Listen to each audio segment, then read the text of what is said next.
Ma première année, t'es nourri, logé. Je pense qu'on faisait quelque chose comme 850 $ par mois. Tu sais, la négociation, je me rappelle, j'étais assis avec mon agent. Alex, il est comme, moi, je pense que tu veux faire payer plus que lui, hein? C'est ça que tu veux. Là, j'étais comme, tu sais, j'ai même pas encore dit un mot. Le drame, tu sais, ça prend un genre de build-up. Puis le build-up, c'est...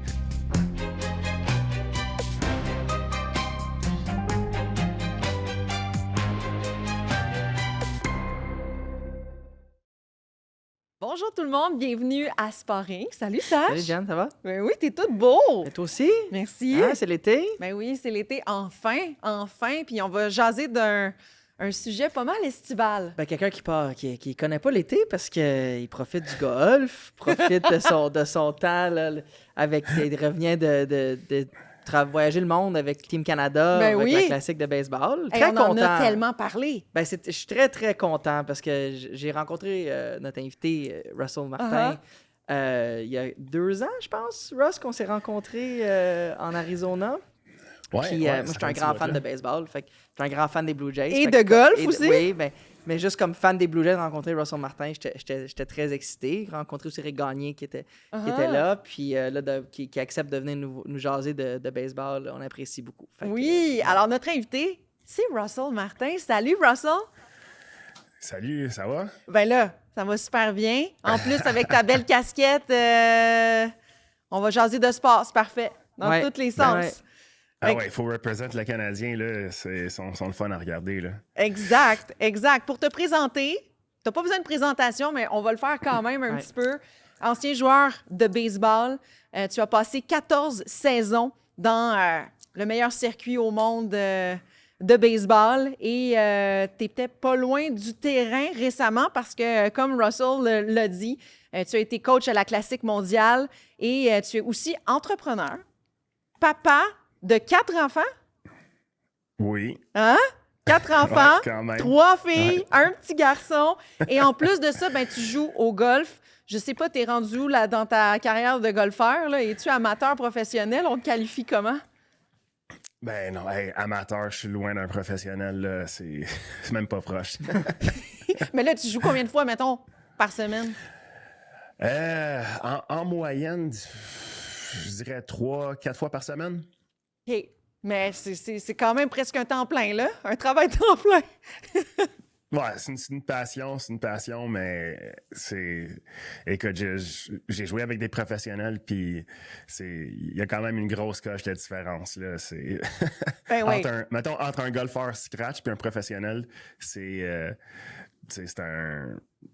un univers de différence, là. Ils sont tellement bons, ces gars-là, c'est même pas comparable. Et là, tu habites maintenant à Phoenix, c'est ça? Ou en Arizona? Ouais. Ben, Phoenix, mais Scottsdale pour être encore plus exact, là. Okay. Mais oui, c'est en Arizona. Puis, écoute, on aime bien ça, là. La température est presque parfaite à tous les jours, sauf l'été. L'été, c'est terrible. Il fait tellement chaud, là. Mais c'est pour ça que tu reviens au Québec après ça. Exact. On vient au Québec, on vient voir les amis, la famille, puis tout ça, là. Exact. Et tu as grandi à Chelsea, hein? C'est ça? Pas loin de Gatineau? Ouais, Chelsea, c'était pour... j'ai fait 4 années de primaire sur 6. Mais première année, deuxième année. Après ça, troisième année, quatrième année, j'étais à Paris, en France. Je revenais pour les étés. Puis j'ai fini mon cinquième puis sixième année, là, j'étais à Chelsea, là, avec ma mère. Puis après ça, le secondaire, j'étais avec mon père durant mes années de secondaire à Montréal. Oui, et il faut mentionner que tu es un des rares Québécois à avoir été un joueur professionnel dans la MLB. Alors, merci d'être avec nous, Russ. Hey, ça me fait plaisir. Yeah! Ben moi, j'ai plein de questions. Je le sais que tu as plein de questions. On pourrait nerder sur le baseball pendant 3 heures, là, mais moi, tu sais, je vais te ramener un peu à tes débuts dans les majeurs, tu sais, parce que moi, je me souviens que tu as commencé des majeurs, ton deuxième repêchage, parce que tu as été repêché, tu as décidé d'aller à l'université, parce qu'à l'époque, c'était quand même fréquent que des athlètes, quand ils sortent du high school, ben, ils se font repêcher, mais ils décident soit d'aller vers le professionnel ou d'aller vers les rangs universitaires. Fait que peut-être juste nous expliquer, à ce moment-là, parce que là, on recule en quoi? C'était 2003, 2004, dans ces années-là, de ce choix-là que tu avais à faire d'université? Comment tu as procédé à cette décision-là quand tu es repêché de dire, hey, finalement, je vais aller vers les rangs scolaires? Je me suis fait repêcher par les Expos en 2000. En 2000. Puis en 2000, je me suis fait repêcher en 35e ronde. Puis honnêtement, j'ai même pas vraiment eu un contrat à faire. C'était plus comme, ils appelaient ça un draft and follow, où est-ce que l'équipe qui te repêche te suit durant l'année. Puis avant le prochain repêchage, ils décident s'ils t'offrent un contrat, un bonnet à la signature, puis tout ça. Puis, fait que j'ai signé avec un junior college qui s'appelait Chipola dans le nord de la Floride. Mm-hmm. Puis, j'ai joué ma première saison là-bas.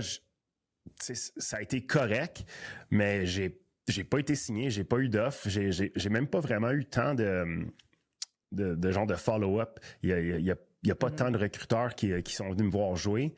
Fait que je me suis pas fait repêcher en 2001. Fait que j'ai juste continué à travailler.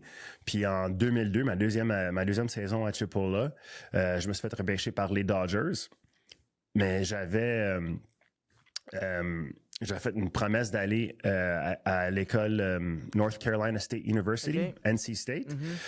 Puis c'est là que j'ai décidé, à la place de continuer mes études, j'ai décidé de tenter ma chance dans les pros avec les Dodgers en 2002. Puis après ça, c'était 3 ans et quelques mois dans les mineurs. Puis en 2006, c'est là que j'ai eu mon call-up. Mais c'est ça, en 2002, là, c'était... C'est ça, j'ai décidé de tenter ma chance dans les pros. Puis... je pense que c'était la bonne décision, là. Ça fonctionne comment, côté contrat, genre, quand tu commences? Quand tu commences, je me suis fait, la deuxième fois, en 2002, je me suis fait repêcher. J'étais un choix de 17e ronde. Puis j'ai un bonnet de signature de genre 40 000. Puis... ça va quand même assez vite. Puis après ça, ça va quand même vite. Puis je me rappelle... Ma première année, on était nourris, logés, puis je pense qu'on faisait quelque chose comme 850 $ par mois. That's it. Disons que ta vie, elle a changé un peu beaucoup, hein? Oui, mais dans les mineurs, là, c'est tough, rough, les mineurs. C'est tough, c'est très dur. Je pense que ça l'a changé, là. Récemment, là, sont rendus avec comme une association des joueurs des ligues mineures. Fait que... je pense qu'ils sont mieux traités maintenant qu'ils l'étaient dans le passé, là. Mais c'est très rough. On mange des sandwichs de beurre de peanut, puis des soupes ramen en pu finir, là. C'était quand même assez dur. Puis là, tu sais, je t'amène aux Dodgers. Tu rentres avec le gros club. Tu es resté là, quand même connu des super belles années aux Dodgers. Moi, il y a quelque chose que j'aimerais que les gens qui nous écoutent apprennent, parce que même moi, je trouve ça... un peu la carte cachée du baseball, l'arbitrage. OK? Comment peux-tu nous expliquer, à partir du moment que tu es rappelé par les Dodgers, comment fonctionnent les années qu'on appelle team control, les années que les joueurs ont sous contrôle de l'équipe, donc les années avant que le joueur ait sa pleine autonomie? Puis toi, tu l'as vécu, je pense, l'arbitrage à 2 reprises avec les Dodgers, si je ne me trompe pas. Oui. Tu sais, donc, juste peut-être nous expliquer ce processus-là, comment on se rend dans ces étapes-là. OK. Fait que, qu'est-ce qui arrive, c'est tu te fais appeler par l'équipe. Là, moi, je suis rentré dans les majeurs, c'était le 5 mai 2006. Puis, tu as les 3 premières années, tu fais le salaire minimum, à moins que l'équipe t'offre un contrat de plusieurs années. Là, ça se fait toujours. Mais, fait que les 3 premières années, tu as un contrat salaire minimum. Puis tu peux te faire rappeler puis te faire reshipper dans les mineurs autant qu'ils veulent. Il n'y a pas de restriction là-dessus. Puis après ces 3 premières années-là, dépendamment de combien de temps que tu as dans les majeurs, là, tu arrives à l'arbitrage. Puis c'est là que, dépendamment de tes performances, il y a comme un genre d'algorithme là, qui décide de combien que tu vas te faire payer. Puis là, c'est soit que l'équipe puis ton agent, avant de passer à l'arbitrage, là, souvent, t'arrives jamais à l'arbitrage. Puis les gars, moi, j'ai jamais vécu. J'ai toujours... Réglé avant. On a toujours réglé avant. Puis on m'a toujours dit que tu veux jamais aller à l'arbitrage parce que tu fais juste... c'est he can't catch, he can't hit, he can't throw, he can't do... Il n'y a rien à faire. Tu fais tout dire les choses que tu fais moins bien. Fait que, tu sais, puis après ça, 2 jours après, t'es au spring training avec l'équipe qui vient juste te bâcher. C'est comme... c'est pas le feel que tu veux en rentrant au spring training, là, c'est tous les points négatifs qui ont été dit sur toi. Puis là, l'équipe, c'est hey, what's up, Ross, ça va? Puis je suis comme, vous venez juste me bâcher, là, comme, puis là, je joue pour vous autres, là, c'est quoi qui se passe, là? Fait que je suis content d'avoir évité ça. Fait que c'est ça, l'arbitrage, habituellement, c'est 3 ou 4 ans. Puis avec les Dodgers, je pense que ma première année d'arbitrage, c'était ma saison de 2009, je pense. Fait que 2009 puis 2010. Fait que mes 3 premières saisons, c'était salaire minimum. Après ça, 2009, c'était là le premier gros contrat. Là, puis là, tu vois ton chèque de paie, puis t'es comme, wow, il y a pas mal plus de virgules qu'il y en avait auparavant, puis ça commence à être le fun. Là. Fait que le contrat de recrue, il est comme 3... Mettons, recrue. Contrat mineur, comme on dit, que la navette peut se faire entre les majeurs et les mineurs, 3 ans de temps. Fait que tu arrives en 2006. Fait qu'en là, tu fais 3 ans de ça. Là, tu es éligible à l'arbitrage la première année. Tu règles un contrat. Oui. Combien d'années tu peux demeurer éligible à l'arbitrage? Comme combien d'années avant que... Là, c'était une année d'arbitrage, ta 4e année. L'année suivante, es-tu de l'arbitrage encore? Oui. Fait que je pense que l'équipe, dès ton premier call-up, je pense que l'équipe a genre 6 ans de contrôle. 6 ans de contrôle, parfait. Fait que là, ils décident... il faut qu'ils te protègent sur la liste des 40 joueurs. Ça, c'est comme la première chose. Puis après ça, s'ils veulent t'enlever de ça, ben là, ils te mettent au ballottage. Oui. Fait que là, c'est comme ça que des fois, il y a des gars qui se font pas protéger par les équipes. Puis une autre équipe décide d'aller chercher un joueur, puis eux autres, ils le mettent sur la liste des 40 joueurs. Puis après ça, eux autres, ils décident, bon, ben, on peut offrir un contrat. Moi, j'ai une situation particulière, par exemple. C'était en 2010, je me suis blessé. Puis je me suis fracturé la hanche. Puis là, les Dodgers ont décidé de me laisser aller. Ouais. Puis dans ce cas-là, je suis devenu un agent libre. Ouais. Sauf qu'il me restait encore 1 année ou 2, je pense, au ballottage. Pas au ballottage, mais à l'arbitrage. Fait que j'ai signé avec les Yankees dans l'off-season de 2010. Puis c'est ça, j'ai signé un contrat d'agent libre. Mais l'année d'après, ma 2e année avec les Yankees, je suis retourné en arbitrage. à l'arbitrage. Okay. Puis après cette année-là, ben, c'est là que je suis devenu un vrai agent libre. Puis après ça, j'ai signé avec les Pirates pour 2 années. Puis après ça, c'était le gros contrat avec les Blue Jays en 2015.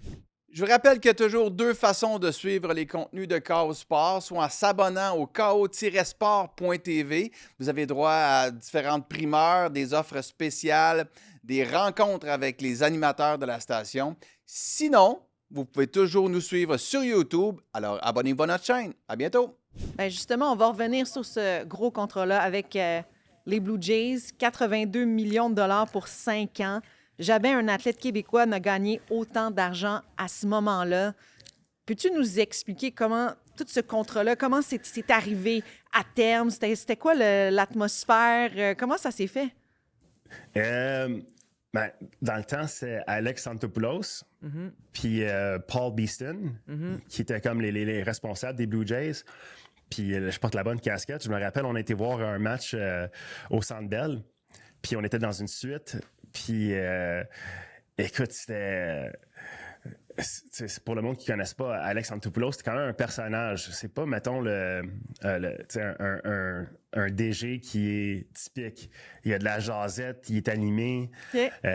Fait que là, je me rappelle, j'étais assis avec mon agent, puis Alex, il est comme, OK, là, tu sais, on veut vraiment, là, comme c'est toi qui va amener la différence avec les Blue Jays. Puis dans tu sais, la négociation, c'est lui qui jasait, puis c'est comme s'il parlait pour moi. Il était comme, je sais que tu veux te faire payer. Je connais un gars, le catcher des Yankees, là, je pense que tu veux faire... moi, je pense que tu veux faire payer plus que lui, hein, c'est ça que tu veux. Puis j'étais comme, tu sais, j'ai même pas encore dit un mot, puis c'est lui quand il est en train de pousser il est en train de pousser le montant, puis je suis comme, ouais, t'as raison, tu sais. Fait que je me rappelle que c'était entre, la décision, c'était entre Chicago, les Cubs, puis les Blue Jays. Puis Chicago, il m'offrait un contrat de 4 ans. Puis les Blue Jays, c'était la seule équipe qui voulait m'offrir la 5e année. Fait que la décision, c'était quand même facile. Là, jouer pour l'équipe du Canada, représenter le pays, puis tout ça, c'était... Puis en plus, avec le montant aussi, là, c'était pour moi, là, c'était comme un rêve qui donnait réalité, dans le fond. Là. Puis on est content que tu aies fait ce choix-là parce vraiment. que l'histoire aurait été différente. Moi, je me rappelle une conversation qu'on a eue quand on s'est rencontrés il y a 2 ans, puis elle paraît anecdotique, mais je t'ai parlé de ton passage aux Pirates. Parce que les Pirates de Pittsburgh, c'est une organisation qui bat de l'aile depuis longtemps, qui est souvent plus petit budget. Mais attends, c'est moins cher pour les mariages, Ben, hein? c'est ça, exact. Hey, on peut se marier dans ce stade-là vraiment pas cher. Stade magnifique. Mais tu as fait partie de l'équipe pendant, si je me trompe pas, 2 ans aux Pirates. Oui. Tu sais, puis tu as connu une de leurs seules victoires en série. Je pense même à ce jour. En tout cas, depuis que tu as joué, je sais même pas si on fait les séries. Là. Peut-être que mon mémoire me fait défaut, mais comment c'était, toi, de jouer, de passer à, mettons, des Dodgers et des Yankees, qui sont des équipes grand marché. Puis je mettrais Toronto là-dedans aussi, là, c'est arrivé après, mais c'est des équipes de gros marché. Aller jouer pour les Pirates de Pittsburgh, équipe qui était la risée pendant plusieurs années, puis de faire partie de ça, puis de frapper 2 circuits en playoff que tu as frappé pour eux. Tu sais, l'histoire est quand même très belle, mais juste cette contraste de gros marché à petit marché, j'aurais voulu t'entendre. Sure. Écoute, c'est quand même... tu passes des je pense, les 2 plus grosses franchises des ligues majeures, tu sais, Dodgers, Yankees, puis là, tu t'en vas aux Pirates, une équipe que, je pense, ça faisait 20 ans qu'ils n'avaient pas fait les séries, mais c'est encore pire que ça. Je pense que ça faisait 20 ans qu'ils n'avaient pas eu une saison en haut de 500. Tu sais, ils avaient toujours perdu plus de matchs qu'ils avaient gagné. Puis, fait que là, j'arrive au spring training. Puis, tu sais, je vois le contraste, là. C'est pas la même game. Juste les médias, c'est pas la même chose. Fait que là, j'arrive au spring training, mais je remarque tout de suite qu'il y a beaucoup de talent dans l'équipe. Tu sais, puis les équipes à petit marché, comme une chose qu'ils doivent faire, c'est qu'ils doivent développer leur propre talent puis leurs propres joueurs pour diminuer les coûts de l'équipe. Puis le salary cap, puis tout ça. Mais ça m'a vraiment pas pris de temps de voir que dans l'équipe, il y avait beaucoup de talent, beaucoup de bons jeunes joueurs. Les lanceurs, on avait des gars avec des bons qui lançaient fort, que ils étaient meilleurs qu'ils savaient. Puis moi, j'arrive des Yankees, puis je me rappelle parler aux gars, je suis comme, hey, les gars, vous êtes, on est aussi bons au niveau talent que l'équipe des Yankees, surtout avec les lanceurs. Puis j'ai remarqué ça tout de suite. Puis il y avait un lanceur en particulier, c'était Melanson. Puis lui, je pense qu'on venait juste aller chercher de Boston. Puis là, je suis en train de catcher un bullpen. Puis là, c'est un gars, dans ce temps-là, il avait rapide, courbe, slider, cutter, changement de vitesse. Puis là, il m'a fait le signe de lancer un cutter. Puis là, j'étais comme vraiment surpris. Puis l'action était vraiment similaire à Mariano Rivera. Ah ouais? OK. Son cutter. Fait que là, c'est un gars qui est quand même... Il a sa routine quand il lance sa pratique dans le bullpen. Un moment donné, il lance une cutter, puis il en lance un autre, puis là, je suis comme, wow, OK, il y a quelque chose de spécial là. Fait que là, il me lance son changement de vitesse, puis j'étais comme, OK, le changement de vitesse, il est moyen. Fait que là, puis là, il s'acharnait sur son changement de vitesse, il était pas content comment qu'elle sortait. Fait que là, j'arrête le warm-up, puis lui, il est comme, qu'est-ce que tu fais? Genre, comme, je veux finir de lancer. Je suis comme, hey, calme-toi, je veux juste te dire quelque chose, tu sais. Là, je dis, hey, est-ce que tu savais que ton cutter, il me fait penser beaucoup à celui de Mariano? Puis là, il me regarde, il dit, wow, t'es sérieux? Je suis comme, ouais, je pense que tu devrais lancer ce pitch-là pas mal plus. Puis là, il y avait le coach de lanceur qui était là avec moi. Puis, c'est juste comme une situation comme ça, c'était un exemple de, tu sais, les gars, ils étaient bons, mais ils savaient pas à quel point ils étaient bons. Fait que là, on fast forward, une des forces de cette équipe-là, c'était le bullpen. Puis, ça commence avec, il y avait Melanson, il y avait Greeley, il y avait Watson. En tout cas, il y en avait plein. Puis, en tant que receveur, ta job, la job la plus importante, c'est d'avoir une chimie avec les lanceurs, puis de comprendre les lanceurs, leurs forces, leurs faiblesses. Fait que je pense que c'est quelque chose que j'ai apporté tout de suite. Puis, je pense que dès le spring training, les gars, ils ont compris à quel point que c'est important d'avoir une bonne chimie avec le catcher puis tout ça. Puis je me rappelle aussi, là, il y avait le World Baseball Classic, puis j'avais décidé de rester avec le club. Puis là, je m'étais fait ramasser par les médias, là, comme Russell, il veut pas jouer, il veut pas représenter son pays, puis blablabla. Bla, bla, bla, bla. Puis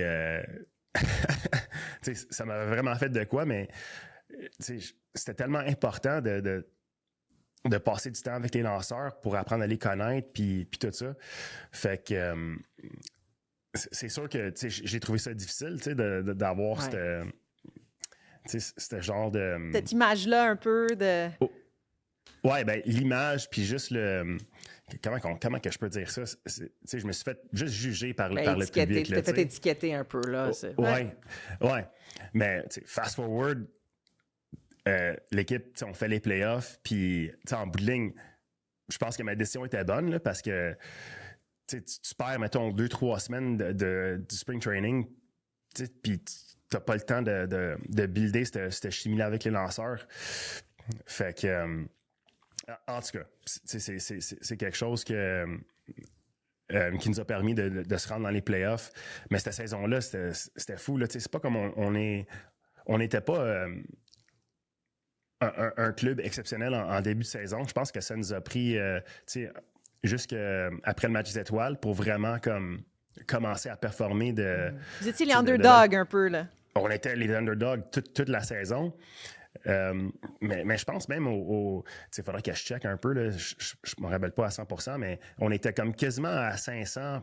On n'était pas nécessairement un club de playoff mi-saison. Mais les mois les plus importants, là, c'est en fin de saison, c'est en août puis en septembre. Puis là, on a commencé à rouler en fin juillet, août, septembre. Puis on s'est rendu dans les playoffs. Puis je me rappelle un moment donné, j'étais en train de courir. C'était le wild card game. Puis là, on se rend dans les playoffs. Puis je me rappelle en allant au parc, il y a, je pense, un jeune de 20 ans, 21 ans ou quelque chose, puis il avait les larmes aux yeux, puis il m'explique, « Hey, toute ma vie, j'ai jamais vu un match des playoffs. Ouais. Puis, je voulais juste te remercier, merci pour ça. » Puis j'étais comme, tabarnouche, c'est quand même incroyable. Je m'imagine, mettons, un fan du Canadien, qui a 22 ans puis qui a jamais vu un match des playoffs. Puis là, je commençais à comprendre à quel point que c'est important pour eux autres parce que c'est une super ville de sport, Pittsburgh. Ils aiment le hockey, ils aiment le football, ils aiment le baseball. Quand leur équipe performe, le sport, il est là. Puis je me rappelle, cette journée-là, ils appelaient ça le blackout. Fait que tout le monde était en T-shirt ou en vêtements foncés, noirs. Fait qu'en rentrant au stade, je cours pour aller faire la préparation d'avant-match avec le lanceur. Puis là, tu sens l'énergie, là, le monde sont excités. C'était incroyable.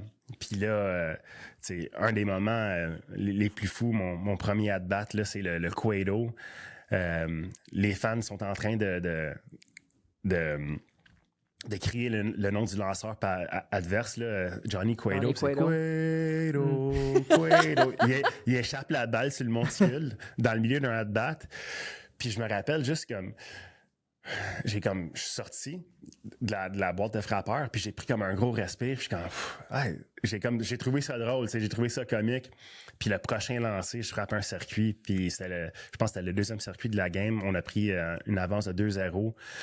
Puis là, la foule, là, c'était incroyable. Puis honnêtement, quand j'ai frappé la balle, je pensais pas l'avoir frappé assez pour frapper un circuit. Je me suis fait comme jammer un petit peu, juste une petite affaire. Mais les vibrations du stade avec les partisans, puis tout, là, je suis sûr que ça l'a aidé la balle à voyager quelques pieds de plus. Puis je sais pas si c'est un phénomène, je suis pas un physiciste ou whatever, je suis pas capable d'expliquer ça. Là. Peut-être que c'était juste l'adrénaline, mais c'était vraiment un match, puis un de mes moments préférés de ma carrière, c'est sûr. Là. Parlons de... Tu parlais de fast-forward, que c'était le bon choix pour toi, mais on dirait que aussi, ça prouve comment tu étais déjà un leader à la base, comment tu étais aussi un bon coach. Là, tu as fait Classique mondial de baseball, tu représentes le Canada cette année. Comment c'était? Ben là, tu étais là comme coach, là, mais ça vient d'où ce choix-là d'avoir accepté cette offre-là? C'était quoi ton désir avec cette opportunité-là? Ben, ça, c'était... Coacher, c'est... Je veux dire que, mettons, je dormais pas mal mieux avant, le soir avant les matchs que quand que je jouais. Il y a beaucoup moins de stress. Ça, c'est clair. Mais juste être dans le clubhouse avec les gars, puis être autour du baseball, là, je fais pas grand-chose avec le base, à part, des fois, je vais coacher... pour quelques semaines avec l'équipe du Canada Junior. Je passe un peu de temps avec ces gars-là. Mais c'est juste une belle façon de retrouver un petit peu l'énergie, puis la passion, puis juste de hang out avec les gars, des anciens coéquipiers, puis tout ça. Puis c'était le fun. Puis en plus, je trouve qu'au Canada, on développe quand même du bon talent, là. Je pense que le sport progresse là, nationalement. Puis cette année, on a quand même, pour la première fois, on s'est sorti de notre pool. Puis c'est ça, on a commencé ça au Porto Rico. Toute ma famille était là, tous les enfants. Fait que c'était vraiment une super expérience. Mais c'est super intense. Le baseball classique, c'est comme si tu rentrais dans les séries éliminatoires. Ah, c'est énorme. Puis tu es encore en spring training. Fait que l'énergie est là, les partisans, c'est du playoff baseball en mars. Là, c'est vraiment le fun. Il y avait beaucoup de Québécois dans l'équipe. Ouais. Oui. Abraham Taureau, Édouard Julien, Otto Lopez, quasiment tout l'avant-champ, c'était des Québécois. Puis les gars, ils ont bien performé. C'était le fun. C'était vraiment le fun. C'était vraiment... c'était cool aussi de revoir Ernie Witt toujours à son poste comme gérant de Team Canada. Ça me semble que ça fait depuis toujours que je le vois dans ce rôle-là. Puis c'est cool que tu aies participé vraiment? à ça, Russ. Puis tu sais, je suis content que tu parles de ça avec les Pirates quand tu n'as pas joué le World Baseball Classic et la Classique mondiale de baseball. Tu sais, c'est sûr que sur le coup, c'est difficile, j'imagine, comme fier Canadien, de te dire que je représente pas le pays, mais ça, des fois, les amateurs oublient. Il y a un contexte à tout, tu sais. Puis quand tu vois les résultats des Pirates cette année-là, ça explique beaucoup. On parlait de beaux moments aux Pirates. On a parlé de la signature aux Blue Jays. Ça serait pas correct de ma part de pas parler du 5e match contre les Rangers à Toronto. Pour ceux qui s'en souviennent, c'est le fameux match du bat flip de Bautista. Et on oublie, mais tu as eu un incident très malheureux dans ce match-là qui t'a lancé combien de balles, des millions de balles derrière la marbre au monticule. Ça t'est sûrement jamais arrivé une situation comme ça. Parle-nous-en un peu de ce match-là, puis comment tu positionnes ce match-là dans tes souvenirs baseball à travers toutes les années que tu as joué? Écoute, ça, c'était le moment du bat flip à José Bautista pour prendre l'avance dans le match là, contre les Rangers. Ça, c'était incroyable. Là. L'énergie là, à Toronto, là, c'est dur à expliquer. Mais quand on voit le replay là, du circuit... Ça shake, là. La caméra, elle shake. La caméra, elle shake. Le monde, il saute dans les airs. Mais le drame, ça prend un genre de build-up. Puis le build-up, c'est Sin Chu, un frappeur gaucher pour Texas. Je pense qu'il y avait comme un genre protège-coude ou quelque chose. Puis il y a un gros troisième but. Puis je me rappelle, comme que je fais habituellement, je reçois la balle du lanceur. Puis là, je lance la balle vers la direction du lanceur avec le gros troisième but. Puis en même temps que je suis en train de lancer, il replace son elbow guard où il fait juste un move pour comme s'étirer le bras. Puis en lançant la balle au lanceur, je frappe le bout du bâton du frappeur. Puis en ce moment-là, la balle est en jeu. Puis moi, aussitôt que j'ai frappé son bâton, puis que la balle est partie vers du côté de notre dugout, je le savais que... Je le savais que le point il était marqué puis que c'était bon. C'était juste vraiment de la malchance. Puis je me rappelle qu'est-ce qui est arrivé, c'est que l'arbitre il a callé time. Il a dit que non, ça fonctionne pas. Après ça, le manager des Rangers. Je pense que c'est Jeff Bannister des Rangers, il est sorti. Jeff Bannister. Puis il a demandé à l'arbitre est-ce que vous pouvez en jaser un peu parce que d'après moi, la balle était en jeu. Les arbitres, ils font leur petit meeting, puis là, ils pointent au marbre. Le point il est marqué, il est bon. Puis je pense que avec ce point-là, ils ont pris l'avance. Oui. Oh, oui. Puis je pense que c'était en septième manche, en début de septième manche, quelque chose comme ça. Puis après ça, le monde dans les estrades, il capotait, il commençait à lancer des bouteilles de bière sur le terrain. Puis c'était vraiment, honnêtement, c'était dangereux pour les partisans qui étaient proches, qui étaient proches du jeu. Le monde, même nos familles puis nos amis qui étaient dans les estrades, là, comme le monde, fallait que ça se protège là, parce que c'était n'importe quoi. Là. Puis, fait que là, je pense que juste ça a pris genre 15 ou 20 minutes pour reprendre le jeu. Il fallait ramasser les bouteilles de bière qui étaient sur le terrain. Fait que là, on sort de ce manche-là. Puis là, moi, je retourne sur le banc. Puis je suis comme, Colin, qu'est-ce que c'est ça, cette affaire-là? On est en play-off.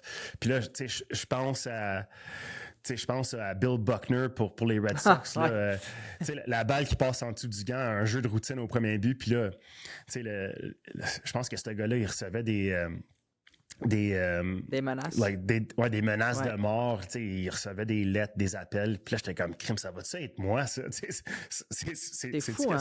C'est ça qui va arriver. Est-ce que c'était arrivé? Non, parce qu'il y a des moments heureux. Ça, c'est ça. Fait que là, comme la deuxième partie de l'histoire, c'est... puis en passant, Jeff Bannister, ce coach-là, c'était le bench coach des Pirates de Pittsburgh quand j'étais là. Ouais. OK. Fait que, tu sais, en tout cas, puis José Bautista, mon coéquipier avec les Blue Jays, là, c'était mon coéquipier au Junior College. Oh, au Junior College, OK, excuse. Ouais, okay. Fait que j'ai joué 2 années avec lui au Junior College. En tout cas, fast forward, fin de 7e manche, je me rends sur les buts, je frappe un genre de petit roulant à l'arrêt-court, un des meilleurs arrêt-court défensivement, Elvis Andrews, des Rangers. Il fait une erreur, je me rends au premier. Prochain frappeur frappe un roulant qui pourrait être un double jeu au premier but. Moreland, il capte la balle. Puis là, c'est moi le coureur au premier but. J'essaie de prendre un angle pour aller entre la balle puis le relais du premier but à l'arrêt-court. Puis là, fait que c'est quelque chose qu'on apprend aux joueurs, là, comme t'essaies de prendre l'angle où est-ce que le relais va soit te frapper ou tu viens obstruer la vue du gars qui reçoit la balle au deuxième but. En tout cas, Moreland, il fait comme un mauvais lancer. Moi, je me déplace, je change mon angle un petit peu en courant au deuxième but. Puis là, Elvis, il n'est pas capable d'attraper la balle. Fait que là, on a un coureur au premier puis au deuxième. Tout le monde est safe. Fait que là, comme, on reprend du momentum, là. Là, je me rappelle, moi, je retourne sur le banc parce qu'il amène un de nos... ils font un pinch runner. Puis c'est Dalton Pompey qui va au deuxième but. Le policier maintenant. Qui est rendu policier en Ontario. On fait un bunt parce que je pense qu'on part par un point. Fait que là, on a un premier, deuxième. On fait un bunt. Adrian Belcher est au troisième but. Il prend la balle parce que le bunt est un petit peu fort. Puis là, Dalton, il court quand même assez vite. Fait que là, il faut qu'il se dépêche. Il lance au troisième but. Puis là, c'est rendu l'arrêt-court qui va au troisième but. Puis il a juste attrapé la balle. Il échappe la balle. Comme troisième erreur de la manche. Là, c'est n'importe quoi. Mais je pense qu'il manque un autre jeu. Je pense que c'est Donaldson aussi. Il frappe genre un petit ballon que le deuxième but, il est pas capable d'attraper. Puis là, en tout cas, il y a un force out au deuxième but. C'est là que vous avez égalisé le match. C'est là que... Ouais. C'est ça. On a égalisé le match comme ça, mais il y a un retrait.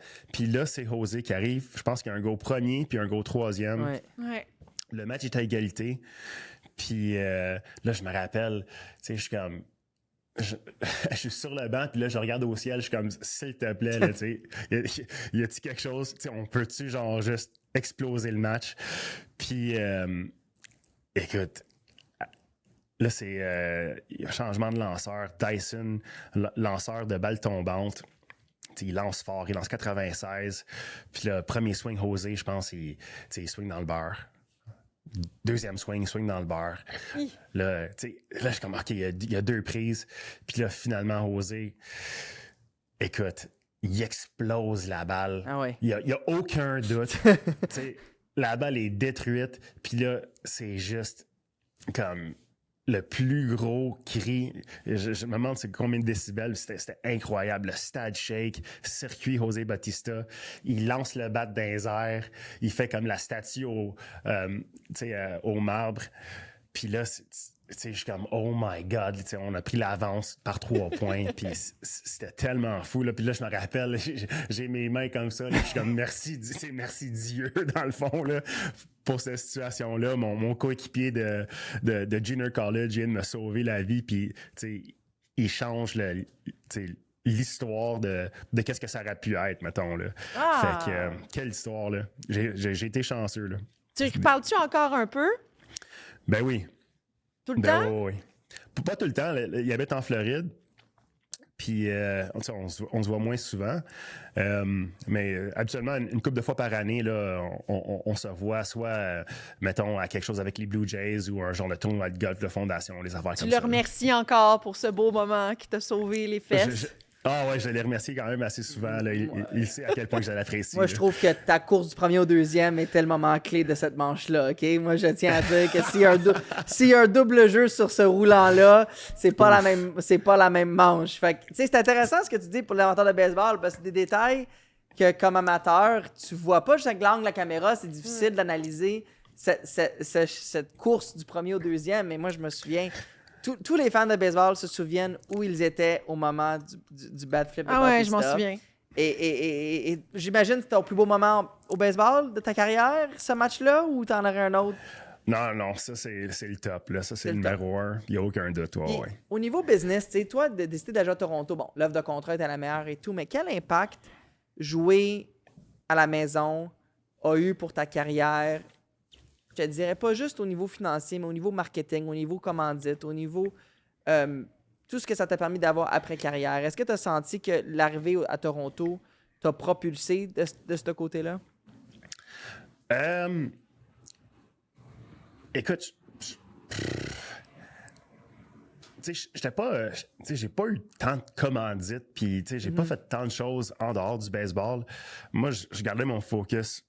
J'ai pas fait tant d'annonces, j'ai pas fait tant de choses comme ça, mais je pense que ce que ça a fait, c'est que quand tu joues pour l'équipe du Canada, pour les Blue Jays, la plupart des fans de baseball du Canada sont fans des Blue Jays. Oui. Que tu sois Canadien ou pas, je pense pas que tous les Canadiens connaissent tous les joueurs canadiens qui sont dans la Ligue. Mais ça m'a vraiment permis d'avoir un exposure à la maison. Puis je pense que le monde, ça leur a permis de me voir jouer pour quelques saisons au complet. Puis c'est là qu'ils ont comme développé une appréciation pour qu'est-ce que j'apportais à l'équipe. Puis pour moi, c'était comme c'est un rêve qui devient réalité. Je me rappelle en 92-93, en tant que TQ, j'ai regardé les Blue Jays gagner 2 séries mondiales. Ouais. Fait que pouvoir mettre cet uniforme-là puis représenter le pays. Puis honnêtement, je comprenais pas à quel point que on a des fans de côte à côte. Là, on jouait des matchs à Seattle, puis on sentait qu'on jouait un match à domicile. C'est un match à la maison ou c'est un match à Seattle? C'est ça, tous les matchs qui sont pas loin de la frontière, Détroit, Cleveland, Boston, il y a des partisans partout. Puis les partisans, ils se déplacent. Les gens de Vancouver, de BC, eux autres, quand il y a des matchs à Seattle, ben c'est leur moment de voir leur équipe, fait qu'ils ils vont voir les matchs. J'ai trouvé ça vraiment, vraiment cool, puis je comprenais pas à quel point qu'on a beaucoup de partisans, dans le fond. Russ, on va terminer avec ça. Ça va très, très vite, cette entrevue-là. En fait, là, ça passe tellement vite. On va parler des séries mondiales avec les Blue Jays. Il faut qu'on en jase. Là. C'était la première fois en quoi? 32 ans? Depuis 93. Ben oui, depuis 32 ans. Explique-moi comment tu as vécu ces séries-là. Tu regardais-tu tous les matchs? T'étais-tu capable? T'allais-tu faire du lavage? T'étais-tu trop stressé? Comment ça se passait? Écoute, non, moi, j'étais à la maison. J'écoutais ça à la télé avec la famille puis des amis. Quelle série mondiale! C'était tellement le fun à regarder. Là. Je peux pas penser à une autre série mondiale qui a eu... en tout cas, en tant que partisan, là, je trouvais ça incroyable. Pour le baseball au Canada, pour le baseball partout, là, c'était... Puis je pense qu'il y a beaucoup de monde qui partage ce sentiment-là. Mais moi, j'ai joué pour les 2 équipes. J'avais des boys dans les Dodgers, j'avais des boys avec les Blue Jays. Fait que là, je me suis dit en début de série, ben je vais, l'équipe qui joue à domicile, je vais prendre pour cette équipe-là. Mais dans le fond, dans le fin fond de moi, là, je voulais que les Blue Jays gagnent parce que les Dodgers là sont. Avec les joueurs qu'ils ont, là, ils ont comme une super équipe. Là. Qu'est-ce que tu penses de ça, Russ? Excuse-moi de te couper. Tu penses quoi de cette... Je trouve le baseball a emprunté un peu le chemin de la NBA avec les super teams, tu sais. Puis, c'est quoi ton avis là-dessus? Ben, je pense que ce qui a aidé les Dodgers, c'est le contrat, le deferred contract de Ohtani. C'est un gars qui doit valoir, je sais pas combien, il doit 60 millions par année. C'est un des meilleurs lanceurs, puis sûrement le meilleur frappeur dans la ligue. En un joueur, c'est quand même incroyable. Mais l'impact qu'il y a sur la masse salariale, ça n'a pas rapport, là, c'est des peanuts. Fait que, je trouve qu'ils ont trouvé une façon de manigancer un peu le système. Fait que, ça, je trouve ça un petit peu plate pour le reste des équipes. C'est dur à compétitionner avec. C'est comme exemple, c'est comme quand, mettons, Kucherov était avec Tampa, puis il est redevenu en santé en série. Ouais, fait que, il y avait comme un 10 ou 12 millions de plus sur le cap salarial. C'est un petit peu un avantage là, qui n'est pas trop le fun. Mais le baseball, c'est pas à cause que tu as la meilleure équipe sur papier que tu vas gagner. Là. Mais dans le cas des Dodgers, ils ont gagné, là, mais c'est pas toujours comme ça. Est-ce que c'était la plus grande chance des Blue Jays de la gagner ou tu penses qu'ils vont revenir fort dans les prochaines années? Écoute, c'est dur à dire. Ils ont un dur début de saison cette année, là, beaucoup de blessures. Il y a des choses qui sont hors de leur contrôle, là, comme il faut que l'équipe reste en santé, puis il faut que leurs bons joueurs performent. Il faut avoir un peu de chance à ce niveau-là. Moi, je pense qu'ils sont capables. Ils ont encore un super bon club. Mais là, présentement, là, c'est dur à dire. Là, je sais que c'est encore tôt dans la saison. Là. Beaucoup de blessures cette année, là, ça va pas Ouais. super bien. Mais pour venir aux séries mondiales, je trouve qu'ils n'ont pas été chanceux. Tu sais, la balle qui reste logée dans la clôture, tu sais, il y a plein de bad luck qui sont arrivés, mais tu sais, quand même, là, en tant que partisan, je suis fier de leur parcours. Puis, c'est dommage qu'ils ont perdu de la façon qu'ils ont perdu, là, mais je pense que c'était bon pour le baseball au Canada. Là. Ben, c'est ça que j'allais dire. La bonne nouvelle, c'est qu'on parle d'un grand boom québécois au baseball grâce aux séries mondiales. On dit que cet été, là, entre 40 000 à 45 000 jeunes vont être dans des équipes de baseball. C'est rendu qu'il y a des listes d'attente. Ça, c'est un article d'Alex Pratt dans la presse, justement. Oui, mon gars va jouer, puis j'ai dit qu'il fallait qu'il soit comme Russell Martin. Qu'on prenne les attentes. On niaise pas à la maison. On niaise pas à la maison. On met les attentes claires. Fait que, non, à chaque fois, Charles Hamelin était là la dernière fois. Il veut qu'il patine comme Charles Hamelin. Il veut qu'il lance comme Russell. Il y en a qui disent qu'on met trop de pression sur les enfants, qui viennent me le prouver. On va en jaser. Mais Russ, avant qu'on se lève, parce que j'ai une question importante juste du côté business. Il y a des rumeurs qui circulent que les propriétaires veulent mettre en place un cap salarial, un plafond salarial au baseball. Ouais. Même, il y a des rumeurs qui circulent que Bryce Harper est arrivé dans le visage de Bamford dans un meeting l'année passée dans le clubhouse. Pas content de ça.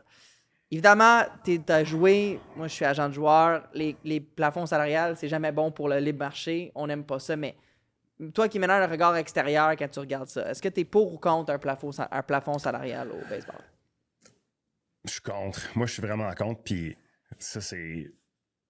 D'après moi, là, s'il y a personne qui bouge là, d'un côté ou de l'autre, il va y avoir un lockout. Ouais, d'après moi, ça. on peut se préparer à avoir un lockout l'année prochaine, là, d'après moi, là, parce que les joueurs ne vont jamais accepter un plafond salarial. Là, c'est la dernière ligue, hein? C'est la dernière ligue qui tient le fort là-dessus. La NFL, NHL, NBA, ils ont tous des plafonds. Fait qu'il faut que les joueurs tiennent sur ce bout-là. Ben, l'argument, c'est... Les owners, ils font de l'argent, puis en font énormément. Fait qu'il n'y a pas besoin d'avoir ce changement-là pour que la Ligue continue à croître. Là, fait que c'est impossible. C'est juste impossible que les joueurs acceptent ça. D'après moi, là. Fait que je sais pas. Ça va être un genre de stand-off, là. Qui c'est qui est capable de... je sais pas. Ça va être... je pense. Le baseball au Japon va être bon l'année prochaine avec le lockout. Et j'allais dire, le golf en Arizona sera fort. Ouais, ça va être intéressant, honnêtement. Ouais. Hey, Russ, on te remercie tellement. Sérieux, il va falloir que tu reviennes, mais là, on te voit genre dans le studio la prochaine fois pour la saison 2. Parfait. Je suis là. C'est bon. Hey, merci, Russell. C'était super cool de ta part. Merci à vous autres. Yes. Bonjour à toute la petite famille pour nous.